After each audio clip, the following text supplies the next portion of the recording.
गले की जंजीर कहानी के लेखक अमरकांत जी। अमरकांत जी का जीवन परिचय कुछ इस प्रकार है। इनका जन्म 1 जुलाई सन 1925 में उत्तर प्रदेश के बलिया जिले में नगरा नामक गांव में हुआ था। इनका मूल नाम श्री राम वर्मा था। इनको अमरनाथ नाम एक संत द्वारा दिया गया था। फिर इन्होंने अपना नाम बदलकर अमरकांत रख लिया था। इनके पिता का नाम सीताराम वर्मा और माता का नाम अनंती देवी था। इनकी 3 संतान हैं और 2 पुत्र जिनका नाम अरुणवर्धन और अरविंद तथा पुत्री का नाम संध्या है। ये हिंदी कथा साहित्य में प्रेमचंद जी के बाद यथार्थवादी धारा के प्रमुख कहानीकारक थे। यशपाल जी उन्हें गोरकी कहा करते थे। कहानीकारक के रूप में उनकी ख्याति सन 1955 में डिप्टी कलेक्टरी कहानी से हुई थी। बचपन में इनकी माता का देहांत हो गया था। वह सीधी सादी घरेलू महिला थी। बचपन से ही माता के प्यार से वंचित रहे। इनका विवाह 1946 में गिरिजा देवी से हुआ था। अमरकांत जी की प्रारंभिक शिक्षा नगरा के विद्यालय में ही हुई थी। बीए की पढ़ाई के बाद इन्होंने पत्रकार बनने का निश्चय किया और यहीं से उनका लेखकीय जीवन आरंभ हुआ। उन्होंने पहले सैनिक और फिर अमृत पत्रिका, दैनिक भारत, मनोरमा आदि पत्रिकाओं के संपादन विभाग में कार्य किया। इनकी प्रमुख रचनाएं कुछ इस प्रकार है। इन्होंने बहुत सारी रचनाएं लिखी हैं, लेकिन कुछ रचनाएं जो प्रमुख रचनाएं थी वो इस प्रकार हैं। इनकी कहानी संग्रह है मौत का घर, जिंदगी और जोंक, मित्र मिलन, तूफान, देश के लोग, सुख और दुख का साथ आदि। इनके कुछ उपन्यास हैं सूखा पत्ता, पराई डाल का पंछी, ग्राम सेविका, आकाश पक्षी, बीच की दीवार आदि। इनके कुछ संस्मरण हैं जो इस प्रकार है। कुछ यादें, कुछ बातें, सुग्गी चाचा का गांव, मंगरी, 2 हिम्मती बच्चे, ये इनकी प्रमुख रचनाएं हैं। और इनको पुरस्कार के रूप में वर्ष 2009 के लिए ज्ञानपीठ पुरस्कार, सोवियत लैंड नेहरू पुरस्कार, महात्मा गांधी सम्मान, मैथिली शरण गुप्त पुरस्कार, उत्तर प्रदेश हिंदी संस्थान का साहित्य पुरस्कार, यशपाल पुरस्कार, मध्य प्रदेश का कीर्ति सम्मान, साहित्य अकादमी पुरस्कार, व्यास सम्मान, जो कि 2009 में मिला था। कहानी का सारांश कुछ इस प्रकार है। कहानी की शुरुआत होती है जब शर्मा जी अचानक नींद से उठते हैं और देखते हैं कि उनके गले से जंजीर गायब थी। प्रेस में पहले कभी ऐसी घटना नहीं हुई थी कि शर्मा जी की गले से जंजीर चोरी चली जाती है। यह घटना प्रेस की छत पर घटी थी जब शर्मा जी सो रहे थे। जंजीर उनके घनिष्ठ मित्र जगदीश की थी। वो जब शर्मा जी से मिलने आते हैं, जगदीश शर्मा जी का लंगोटिया यार था। पहली बार जब शर्मा जी जगदीश के गले में जंजीर देखते हैं तो उनका भी उसे पहनने का मन करता है। तब वह अपने मित्र से उसे पहनने के लिए मांगते हैं। वह शर्मा जी को देकर 2-3 दिन बाद आने का कहकर चले जाते हैं। अचानक जब शर्मा जी उठकर देखते हैं कि उनके गले से जंजीर चोरी चली गई है। उन्होंने चारों तरफ ढूंढा लेकिन वह नहीं मिली। यह बात सबसे पहले शर्मा जी ने सहायक संपादक मिश्र दादा को बताई। दादा ठीक शर्मा जी के कमरे के सामने वाले कमरे में ही रहते थे। जब सारा किस्सा उनको बताया तो शर्मा जी से कहा कि तुम गलती से कहीं कोठे पर किसी औरत को तो नहीं दे आए। यह बात शर्मा जी को बहुत बुरी लगती है और फिर जाते जाते कहा कि मेरा शक तो रामधन पर जाता है, उसी ने तुम्हारी जंजीर चुराई होगी। रामधन शर्मा जी के बगल वाले कमरे में ही रहता था। वह वहां पर कंपोज का कार्य करता था। 2 दिन पहले मिश्र दादा की उनसे मौखिक लड़ाई भी हो गई थी। मिश्र दादा शर्मा जी को पहले सलाह देते हैं कि मारो साले को 2 फेट में सारा उगल देगा, कहकर वहां से चले जाते हैं। कुछ ही देर में यह खबर प्रेस में आग की तरफ फैल जाती है। शर्मा जी जिसको भी यह बात बताते, सभी उस पर अफसोस जताते।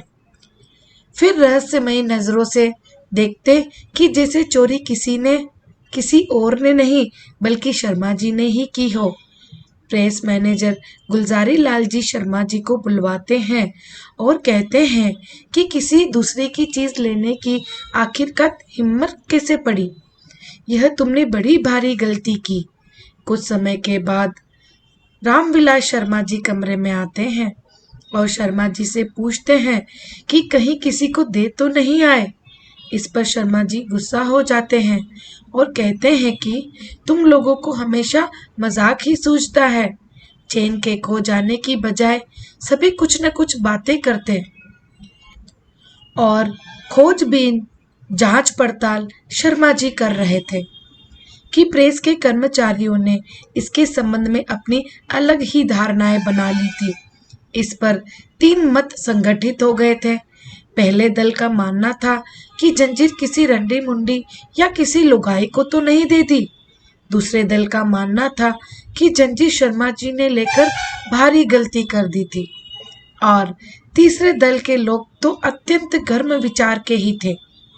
वो लोग मानते थे कि कुछ लोगों को पकड़कर उल्टा टांग दिया जाए या मुर्गा बना दिया जाए, जब तक कि वे सब कुछ उगल नहीं देते। कुछ समय बाद शर्मा जी अपने कमरे में आते हैं। कुछ समय बाद प्रधान संपादक दफ्तर आए और फिर शर्मा जी के कमरे में आकर अफसोस जताते हुए पूछा कि जंजीर कहाँ थी। शर्मा जी के सभी बताने पर कि जंजीर गले में ही थी, यह सुनकर इधर उधर कमरे में पड़ी चीजों को देखने लगते हैं और कहते हैं कि आप जैसा आदमी गले में सोने की जंजीर पहनकर बाहर सोया तो कैसे? ऐसा तो कोई छोटा लड़का भी नहीं करता। इस बात पर शर्मा जी भी अपनी गलती स्वीकार करते हैं। प्रधान संपादक जंजीर का पता लगाने की बजाय शर्मा जी को ही कहते हैं कि हमें हमारी चीजों को संभाल कर रखना चाहिए। मैं अपनी चीजों को तो ट्रंक में रखकर उस पर मजबूत ताला लगा कर रखता हूँ। किसी की मजाल है कि कोई चोरी कर ले। अगर तुमने भी जंजीर को ताले में बंद करके रखा होता तो आज वो तुम्हारे पास होती। ये उपदेश देने के बाद वे वहां से चले जाते हैं। शर्मा जी भी सोचने लगते हैं कि अगर मैंने भी ऐसा ही किया होता तो शायद जंजीर मेरे पास होती। फिर शर्मा जी सोने की चेष्टा करने लगते हैं। उनको ऐसा लग रहा था मानो सांस भी वे बड़ी कठिनाई के साथ ले रहे थे। वे अब नहीं चाहते थे कि और कोई आए और यही सवाल जवाब करे। थोड़ी देर के बाद शर्मा जी का टेलीग्राफिक्स दोस्त जोसेफ आता है। उसने आते ही सहानुभूति प्रकट की और बोला, दोस्त मुझे अफसोस है कि तुम्हें 200 की चपत पड़ गई। शर्मा जी बात टालने का प्रयास कर रहे थे, लेकिन कुछ समय के बाद उसने वही सवाल किया कि जंजीर कहाँ रखी थी तुमने। शर्मा जी इस सवाल से डर गए और उन्होंने वह जवाब दिया जो प्रधान संपादक बता कर गए थे कि मैं बाहर सो रहा था और जंजीर कमरे में ट्रंक में बंद थी और उस पर मैंने एक मजबूत ताला भी लगा दिया था। इस पर जोसेफ अपनी अलग ही राय रखता है कि तुमको जंजीर मेज की दराज में एक किताब के अंदर रखनी चाहिए थी, तो शायद चोरी नहीं होती। इस बात पर शर्मा जी सोचते हैं कि जोसेफ वाकई में ठीक ही कह रहा था और वे अपनी बेवकूफ़ी पर बार बार पश्चाताप करने लगते हैं। जोसेफ के बाद यूनाइटेड प्रेस ऑफ इंडिया का संवाददाता परेश बनर्जी शर्मा जी के पास आता है। उसने भी वही सवाल किया जब शर्मा जी ने जोसेफ द्वारा बताई गई सलाह को बताया कि जंजीर दराज में किताब के अंदर रखी थी और मैं बाहर सोया था। इस पर उनका अलग मत था कि दराज में तो कोई भी चोरी करने वाला देखता है। तुमको जंजीर मनी बैग में रखकर तकिए के नीचे रखकर सोना चाहिए था। परेश बनर्जी की यह बात शर्मा जी को युक्ति युक्त लगती है। ये सभी बातें सुनकर शर्मा जी परेशान हो चुके थे और अब वह नहीं चाहते थे कि और कोई आए और सभी वही सवाल जवाब फिर से करे। अचानक उनको ठाकुर कुलदीप सिंह प्रधान संपादक के कमरे से निकलते हुए नजर आते हैं। वे शर्मा जी के गांव के ही थे। उन्होंने भी शर्मा जी से वही सवाल किया तो शर्मा जी ने बताया कि मनी बैग में रखकर तकिए के नीचे रखकर सोया था। इस पर उनकी टिप्पणी सुनिए। और वे हंसकर कहा कि लल्लू थोड़ा गलती कर गए। मनी बैग में रखी जंजीर तो कोई भी आसानी से चोरी कर सकता है। अगर जंजीर तुम गले में पहनकर सोते तो किसी की हिम्मत नहीं होती उसको चोरी करने की। इस तरह बात घूम फिर कर उसी सच्ची घटना पर ही आकर रुकती है और आखिर में जंजीर का पता नहीं चलता है। इस तरह जितने भी लोग शर्मा जी के पास आते हैं और जंजीर के बारे में पूछने लगते हैं तो वे लोग मात्र अलग अलग ही सलाह देते हैं। किसी ने उसको ढूंढने में उनकी कोई सहायता नहीं की। उसके विपरीत सभी ने जंजीर को किस तरह रखनी चाहिए थी इस तरह की सलाह देकर चले जाते हैं और यह कहानी यहीं पर खत्म होती है। अब इसकी विशेषताएं, जैसे आपके एग्जाम में पूछा जाता है कहानी का सारांश लिखते हुए इसकी विशेषताएं लिखिए, तो इसकी विशेषताएं, इस कहानी की विशेषताएं कुछ इस प्रकार है। जैसे पहली विशेषताएं यह है कि दूसरों के कीमती सामान को न लेने की हिदायत दी गई है। अपनेपन का दावा करने वाले लोगों को दिखाया, परिचितों द्वारा मानसिक परेशानी उत्पन्न करना, बिना मांगे राय देने वालों की कोई कमी नहीं है। बात घूम फिरकर सच्ची घटना पर आती है।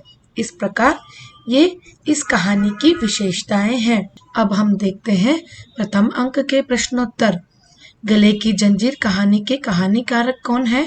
अमरकांत जी। रात को गले में जंजीर कौन पहनकर सोया था?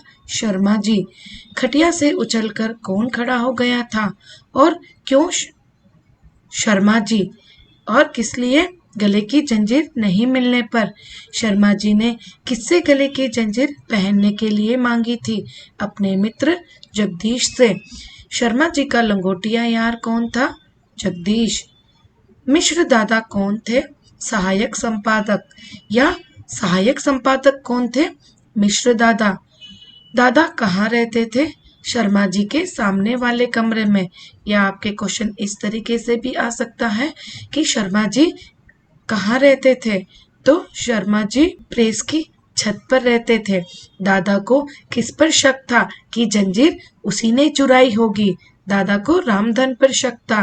दादा के अनुसार किसकी आंखें रहस्यमयी थी? रामधन की आंखें। रामधन की मौखिक लड़ाई किससे हुई थी? मिश्र दादा से। या मिश्र दादा की मौखिक लड़ाई किससे हुई थी? तो आंसर होगा रामधन से। कौन सा समाचार पत्र प्रेस में आग की तरह फैल गया था? जंजीर चोरी चले जाने का। शर्मा जी से हर कोई क्या सवाल पूछता है? कहिए शर्मा जी, आपकी जंजीर चोरी हो गई? कैसे? जंजीर चोरी चली जाने पर धारणाएं बनाने पर कितने मत संगठित हो गए थे? 3 मत। प्रथम दल का क्या कहना था? जंजीर किसी लुगाई को दे दी होगी। दूसरे दल का कहना था कि जंजीर शर्मा जी को नहीं लेनी चाहिए थी। तीसरे दल के लोगों का क्या कहना था? तीसरे दल के लोगों का कहना था कि कुछ लोगों को पकड़कर सजा दे। शर्मा जी किनको शरीफ आदमी मानते थे? प्रधान संपादक को और जनरल मैनेजर को। जंजीर की कीमत लगभग कितनी बताई गई है? 150 से 200 के करीब। प्रधान संपादक शर्मा जी को जंजीर कहाँ रखने की सलाह देकर जाते हैं? जंजीर को ट्रंक में बंद रखने की सलाह देकर जाते हैं। जोसेफ कौन था? शर्मा जी का टेलीग्राफिक दोस्त था। या ऐसे भी आ सकता है शर्मा जी का टेलीग्राफिक दोस्त कौन था? तो आंसर होगा Joseph. United press of India संवाददाता कौन थे? परेश बनर्जी। या परेश बनर्जी कौन थे? यूनाइटेड प्रेस ऑफ इंडिया के संवाददाता। परेश बनर्जी का जंजीर को लेकर क्या मत था? जंजीर को मनी बैग में रख तकिए के नीचे रखने की बात करते हैं। किसका प्रेस में रहना असंभव सा हो गया था? शर्मा जी का। किसका दृढ़ विश्वास था कि पत्रकार भगवान से भी टक्कर ले सकते हैं? ठाकुर कुलदीप सिंह का। गप्पे लड़ाने में कौन उस्ताद थे? गप्पे लड़ाने में कौन उस्ताद थे? गप्पे लड़ाने में कौन उस्ताद थे? ठाकुर कुलदीप सिंह। शर्मा जी को किसकी बुद्धि पर गहरा विश्वास हो गया था? बंगाली की बुद्धि पर। शर्मा जी को लल्लू कहकर कौन पुकारते थे? ठाकुर कुलदीप सिंह। सोना मरना एक समान कौन मानते थे? ठाकुर कुलदीप सिंह। जंजीर को गले में पहनकर सोना चाहिए था, यह किसका मानना था? यह भी ठाकुर कुलदीप सिंह का। ठाकुर कुलदीप सिंह की आंखें किसकी तरह चमक रही थी? विश्वविद्यालय के एक शिक्षक के समान उनकी आंखें चमक रही थी। तो इस प्रकार आपके 1 अंक के प्रश्न पूछे जाते हैं।